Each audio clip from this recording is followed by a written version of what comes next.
Sans filtre est un micro-programme qui évalue la capacité de l'homme dans son vouloir de s'assumer. Sans filtre tire son contenu des différents secteurs de la vie et quand on accepte l'invitation des sans filtre, on est censé évidemment parler sans filtre, mais avec responsabilité. Merci à vous d'accepter toutes les conditions et de répondre aux questions de Marceline Mazé-Mouakoumania, dit Triple M. Madame, bonsoir, monsieur, bonsoir, amis téléspectateurs, bonsoir. Nous sommes bien sûr dans l'émission Sans filtre et aujourd'hui, nous avons tenu à découvrir les centres Eto, un terme emprunté des Kikongo qui veut dire source. En fait, il s'agit d'un nouveau centre de perfectionnement à Kinshasa dans le domaine de la menuiserie et autres travaux en bâtiment et c'est là conformément aux techniques et aux normes les plus récentes de la construction. La particularité de ces centres est qu'ils proposent des formations gratuites pour les jeunes de 16 à 20 ans, défavorisés, sourds et malentendants.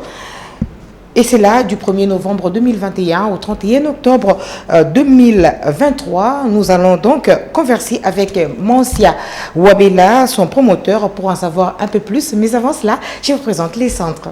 Merci à vous d'accepter toutes les conditions et de répondre aux questions de Marceline Mazé-Mouakoumania, dit Triple M.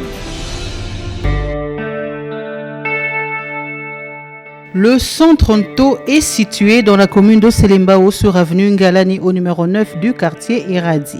Son promoteur Mansia Wabela est un Congolais résident à Bruxelles et il tient à former les jeunes désœuvrés à la menuiserie et certains travaux du bâtiment.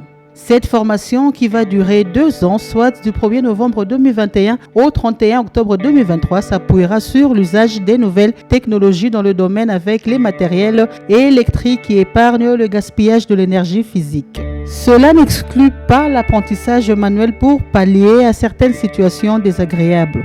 Il y a la partie théorique et la partie pratique. Les sourds, considérés jadis comme des inutiles, les sorciers et tout ce qui est de négatif dans la société, constituent une des meilleures main-d'œuvre mais négligées pourtant au pays pour des considérations pré-évoquées. Je suis sourde et c'est difficile de trouver du travail dans des bureaux. Alors j'ai choisi de travailler comme menuisier pour trouver de l'argent. Et surtout qu'à la maison, c'est difficile pour payer les frais académiques. C'est pour ça que j'ai choisi la menuiserie. Et quand j'arrive ici, oui, j'apprends beaucoup de choses. Et petit à petit, et nous progressons lentement et sereinement. Nous ne pouvons pas aller trop vite. C'est petit à petit comme c'est nouveau pour nous. Mais ce qui est important, c'est que nous ne soyons pas fatigués. Avant, moi, je ne connaissais pas comment faire pour commencer à apprendre la menuiserie. Et aussi, il y a les calculs aussi, je ne connaissais pas. Avant, c'était difficile, mais aujourd'hui, vous-même, vous avez vu comment est-ce que nous avons scié. Et nous serons capables. Et puis, avant, c'était difficile, mais maintenant, là, c'est facile de tenir la scie et puis scier. En tout cas, moi, je vais encourager tous les sourds de ne pas avoir honte. Pourquoi?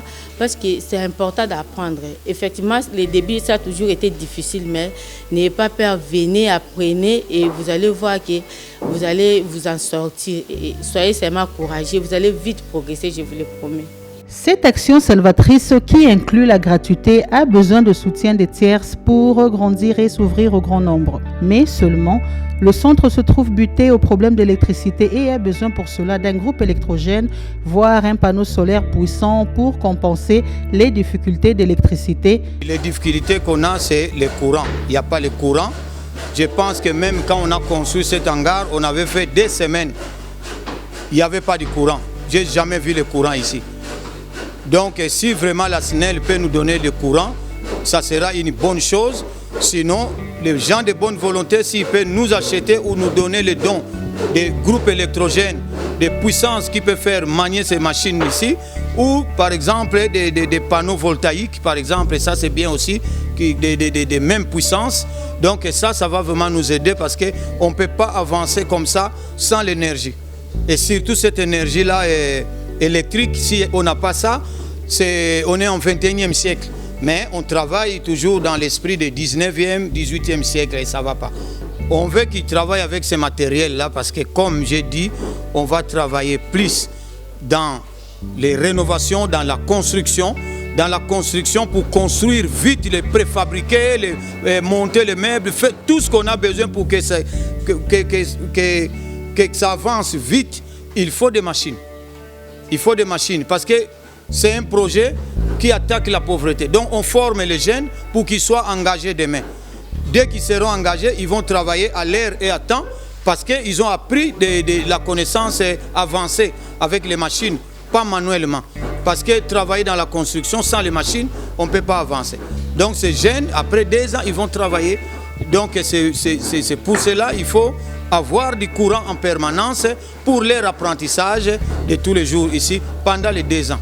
On est capable parce que quand vous voyez cet hangar, ça a été construit par nous-mêmes. Donc pour faire un préfabriqué, c'est la connaissance que j'ai appris en Belgique. J'ai travaillé, j'ai 20 ans d'expérience là-bas, donc je sais ce que je dis. Je transmets ce que moi j'ai appris. C'est pour cela que j'ai appelé ce projet Nto.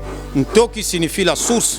Je reviens à la source. Là où j'ai été formé par mon oncle François Makwata, dans la commune de Lemba, c'est lui qui m'a appris le travail de bois artisanalement. Et j'ai perfectionné ça en Europe. Maintenant, je suis retourné avec la connaissance européenne, plus le savoir de mon oncle. J'ai combiné ça et maintenant, je montre ça aux jeunes. Je transmets. Donc voilà, ce n'est pas du blabla. Essayez-moi et vous allez savoir. Sincèrement, le ministère des Affaires sociales peut trouver une opportunité de justifier sa mission en apportant son soutien financier et son expertise en la matière.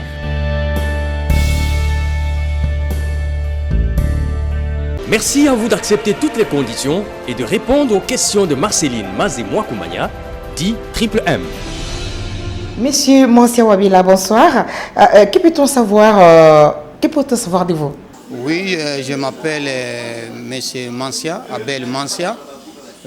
Voilà, je suis le promoteur de Asbel Nto, de formation des jeunes, des avrais et les sourds et malentendants. En menuiserie et autres travaux de bâtiments, on forme les jeunes ici. Les jeunes de 16 à 20 ans, voilà, ils sont formés chez nous, gratuitement pour l'instant. La formation va durer en principe combien de temps? On a un programme de 2 ans de formation. Donc, il y a des cycles.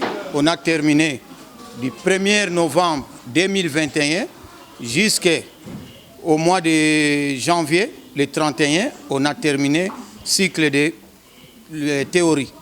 Maintenant, à partir du 1er février, on a commencé pratique, ce qui est pratique, donc pratique manuelle d'abord. Ça va encore prendre 3 mois. Après cette pratique, on va rentrer maintenant dans ce qui est pratique machine. Donc connaissance, comment manier les machines, les outils modernes, machines. Donc ça c'est après, donc c'est chaque fois, tous les 3 mois, pendant les premières années. Et puis les deuxième année, ça sera des spécialisations.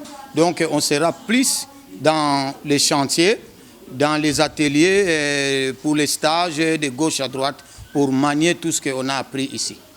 Si ce n'est pas une indiscrétion, on peut savoir un peu la formation en question, c'est basé sur quoi exactement?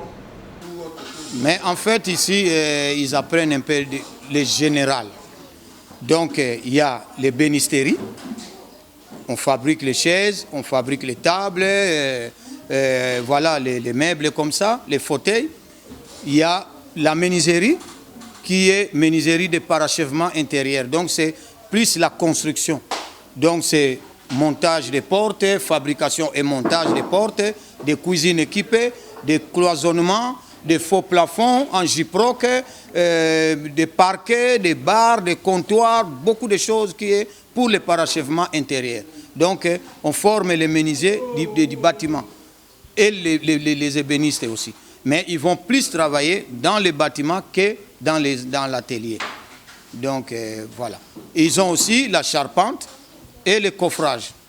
Parce que tout ça, c'est les métiers du bois. Donc dans son ensemble, il y a aussi la charpente, il y a aussi les coffreurs. On forme aussi les coffreurs pour couler du béton, ainsi de suite. Est-ce que vous pensez que la communication passe entre vous et les malentendants?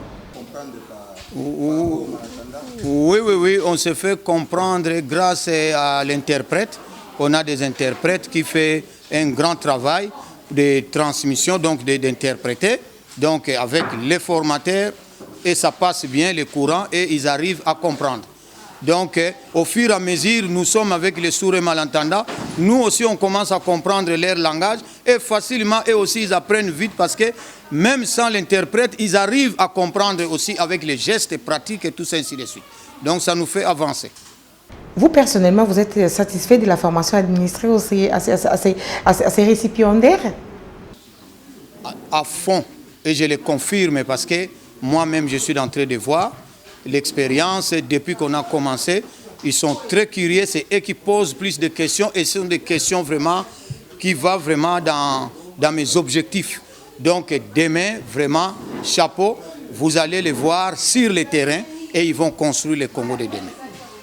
Et bien voilà, madame, messieurs, c'est donc la fin de cette émission Sans filtre. Nous avons été avec Monsia Wabela, promoteur d'un centre de formation en menuiserie pour le jeune défavorisé. C'est installé ici à Kinshasa. Le reportage, je vous l'ai dit tantôt, c'est dans la commune de Selembao. Et je vous dis franchement, si nous avions au moins une diaspora aussi productive que celle-là, la République démocratique du Congo ne manquera pas des talents demain. Et c'est ce que nous sommes en train de rechercher. Pendant que le Kenya sont en train de se moquer de nous en disant que nous nous contentons seulement de la musique et de porter des pantalons au-dessus de notre nombril, mais en réalité on est incapable de faire beaucoup de choses. Et dire qu'à Goma il y a des vaches, il y a la possibilité également de pouvoir créer une société de transformation au lieu de bouffer le lait qui vient de l'Australie, et probablement d'ici là ça sera le Kenya parmi les grands investisseurs annoncés en République démocratique du Congo. Madame, messieurs, prenons-nous en charge, respectons notre pays, nous pourrons aller de l'avant. Bonsoir, merci Ange Kassa qui a réalisé cette émission, merci Mathieu Ngadipovi qui a été au four et au moulin, merci également à Bardo qui nous a permis d'arriver chez vous. Pourquoi pas dire également un grand merci à notre monteur Gauthier Bamolona, il a monté les sujets que nous avons diffusés dans notre émission de ce soir. Madame, bonsoir, messieurs, bonsoir.